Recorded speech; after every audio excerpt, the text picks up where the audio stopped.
আসসালামু আলাইকুম রহমতুল্লাহ। আমরা ইসলামী শরিয়া আইন নিয়ে আলোচনা করছিলাম।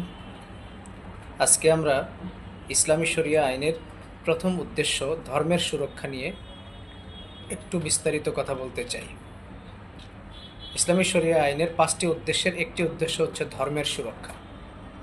ধর্মের সুরক্ষা বলতে একজন ব্যক্তির ঈমান, ইবাদত ও ধর্মীয় স্বাধীনতা সংক্রান্ত বিষয়গুলি অন্তর্ভুক্ত হয়।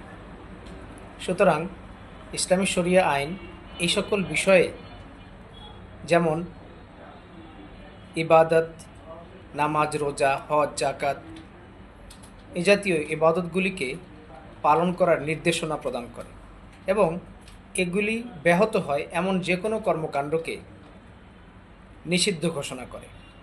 সুতরাং ইসলামী শরিয়া আইনের একটি প্রধান উদ্দেশ্য থাকবে এমন কোনো আইন প্রণীত হবে না যার মাধ্যমে এ সকল ইবাদতগুলি ব্যাহত হয়, এবং এমনভাবে আইন প্রণীত হবে যেন এই ইবাদতগুলি, ধর্মীয় এ সকল বিষয়গুলি সঠিকভাবে এবং সুচারুরূপে সম্পন্ন হতে সহায়তা হয়।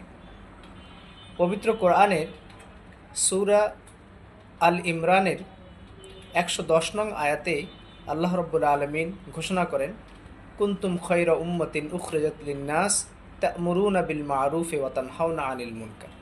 এই আয়াতের ব্যাখ্যা বিশ্লেষণ করলে আমরা দেখতে পাই এর সরল অর্থ এভাবেই বলা হয় যে মানব জাতিকে হেদায়েত ও সংস্কারের জন্য সৃষ্টি করা হয়েছে, যাদের কাজ হবে ভালো কাজের, সৎ কাজের আদেশ প্রদান করা এবং অসৎ কাজ থেকে কাজের নিষেধ প্রদান করা।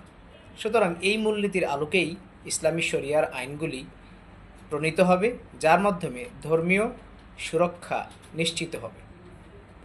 এক্ষেত্রে আমরা আপনাদের অধিকতর জ্ঞান অর্জনের জন্য আমরা দু একটি রেফারেন্স আপনাদের সাথে শেয়ার করছি। আপনার আল গাজালির আল মুস্তাফা ফি ইলমিল উসুল গ্রন্থটি আপনারা পড়তে পারেন।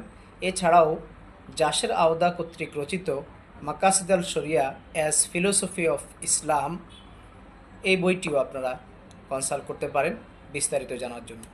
সবাইকে ধন্যবাদ। আসসালামু আলাইকুম ওয়া রাহমাতুল্লাহি ওয়া বারাকাতুহু।